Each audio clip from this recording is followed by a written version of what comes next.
Hey everyone, Hannah here for Finance and Fun Stuff, and today I want to talk to you all about our September 2022 finance update. This one comes out a little bit delayed. I'm still trying to figure out how exactly to balance my life since I am taking some college courses, but I'm sure as time goes on and I get a little bit more comfortable in trying to regulate my time, videos will be coming out on a little bit more of a consistent basis. But without further ado, let's get right into this month's finance update.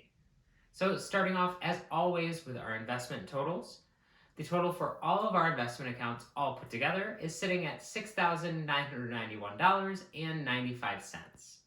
Now, this is an increase compared to last month of just a little over $40, but we did manage to put in a little over $300 in the last month. So the fact that our total of all our investment accounts only went up by $40 means that our stocks were going down a little bit over the last month, and that's totally just a part of the process. And if anything, it means we were able to put in that money at a really good time because our stocks were actively going down in value. And that's when you want to buy a stock, is when it is currently being hit, so that way you can sell it down the road many years later when it is up higher in value. I wish that we could put more money into our investment account every single week, but unfortunately we are working towards a very large goal at the end of the month, and I'm very happy to finally announce that we are going to be moving to Buffalo in the new year.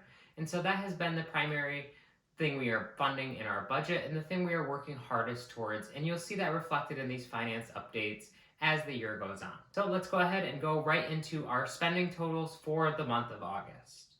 Now, taking a look at our spending totals, it's actually nice to see that we did very well this month. Me and Sage are both sitting at around $150 that was allocated into our wants accounts, and a little under $100 was allocated into our us wants accounts. Now, this was definitely done by a lot of persistence on both of our ends, and I think it did help that there were times in the month where we decided, we wanted to go do something else that wasn't technically a want, but felt more of like a necessity, but it was something that wasn't going to come up very often, and so we decided to kind of not put as much money or any money into our wants categories that week. This brings the total of all of our wants put together for the month to just under $400. Now, obviously we could go a little bit lower on our wants, but I think that there is a certain sustainable level that you need to be at in order to make yourself be happy, and in order to feel like you are working towards something and be able to give yourself little rewards along the way. As much as we want to continue to plow as much money into our future as we can, it's important to stop and smell the roses a little bit and allocate a little bit of your money towards that precious fun money. And what's awesome is that when you look back at the trends, we have definitely improved. In June, we were at $440 for the total of all of our wants. And in July, we were sitting at over $600. I think that was definitely an outlier month for us. But regardless, even compared to June, which was a more normalized month for us, we were still down from that. So I think we have been doing very well in restraining ourselves, and I think I have changed my habits around a lot, and that is reflecting itself in our spending totals. So moving on to our net worth. Our net worth is currently sitting at $12,273.78. Now, this is a huge increase from last month. It's almost a $900 increase, which is just unbelievable. But what's really amazing is when you take a look and you look at how this is compared to where we started when we were looking at our finances and deciding that we needed to plow much more money into our futures and kind of build our net worth back up. When we decided that, that was about in June when we started a fresh start on the budget because we wanted to properly allocate the money that we did have. And since then, we have really improved. Since June, our net worth has increased over $3,600, and that is truly amazing considering it's only been a few short months. And it just goes to show what really putting your head down and working hard towards a goal can get you. And it definitely makes us feel a little bit more at ease every single month as we see that net worth going up. We feel like we are back at a place where our finances are going in the correct direction, and it's more balanced than it's ever been, and I think that's a really good thing for our future. So now moving on to our goals we set in last month's finance update. If you remember in last month's finance update, we wanted to set our savings account to at least $1,500. Well, at the beginning of this month, our savings account was sitting at $1,590. So we were able to not only hit that goal, but surpass it by almost $100, and that feels really great. The second goal we had set last month was to invest over $200. I wanted to at least get a little bit of money into the market right now because a lot of our stocks are severely undervalued for what I feel like they should be valued at.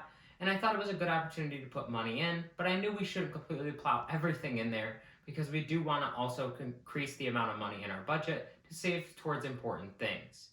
So we decided to invest a little bit more this month, and we ended up getting to $325, which I think is a colossal achievement considering the amount of money we were able to plow to other areas in our budget, and we were even able to get to the point where we are finally able to start plowing money into our Buffalo Fund. And that brings us to our new goals, which actually involves that Buffalo Fund as well. Our first goal for this month is going to be getting our Buffalo Fund up to $750. As it stands right now, it's sitting at around $90. And so while this is a large goal for us, I know that we can definitely hit it, and I think it's something that is necessary for us because we are planning to move in January. We do also have some cash that we have been working towards in the Buffalo Fund, and that money isn't tracked on the budget as of yet, but soon it will be. And I don't think that cash will be included in this $750. We'll wait until next month until there is a cleanup time in order to put that cash in there.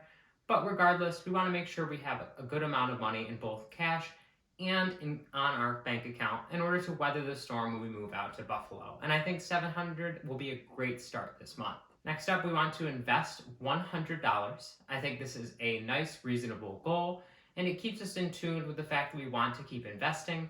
Although we do have $10 on an automatic, just go ahead and invest that into Sage's Roth IRA. I want to be able to increase the other accounts to start their automatic deposits. So that way we are investing $100 a month at bare minimum because I think that's going to keep us invested in the market and allow us to keep up our maintenance that is needed to be done of looking at what stocks we are going to buy. And I think it's important to stay invested in the market and to buy every single month so you dollar cost average into those stocks so that way you're never worried about whether you're buying at the top or buying at the bottom. And last but not least, when Sage and I were looking at the budget, we wanted to build up some categories that we don't typically put a ton of money into.